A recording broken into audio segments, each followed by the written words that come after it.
My name is Ghulam Aisha, and I'm a human kinetics major in my fourth and final year of study at the University of Regina. I had the opportunity to do my fieldwork placement at SARBI, which stands for the Saskatchewan Association for the Rehabilitation of the Brain Injured. SARBI is a nonprofit organization that works to aid in the psychosocial rehabilitation for acquired brain injury survivors and to support their families. This is done using a variety of activities such as discussions, crafts, games, and puzzles. My responsibilities within the organization included planning and executing programs on a weekly basis for clients. By extension, this made up the bulk of my special project. As part of the special project, I created a detailed document outlining the themes for weekly programs, number of participants, what did and did not go well, as well as future recommendations. When I first started planning the programs, I did so for several weeks all at once.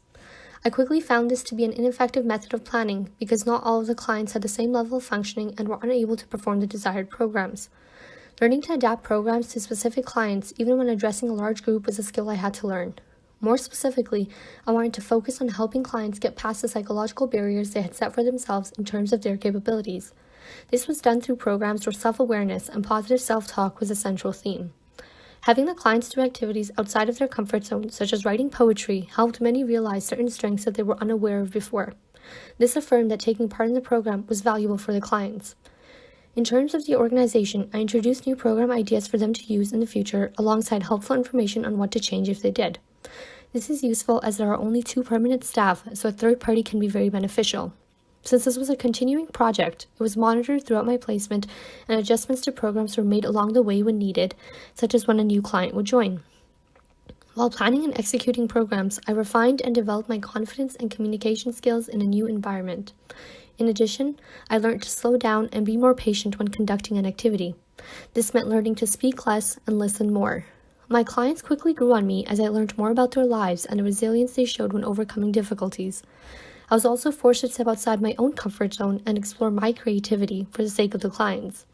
In the process, I learned about the limitations I place on myself and my own capabilities. If I could redo my special project, in essence, my entire placement, I would take the time to listen to client stories earlier on.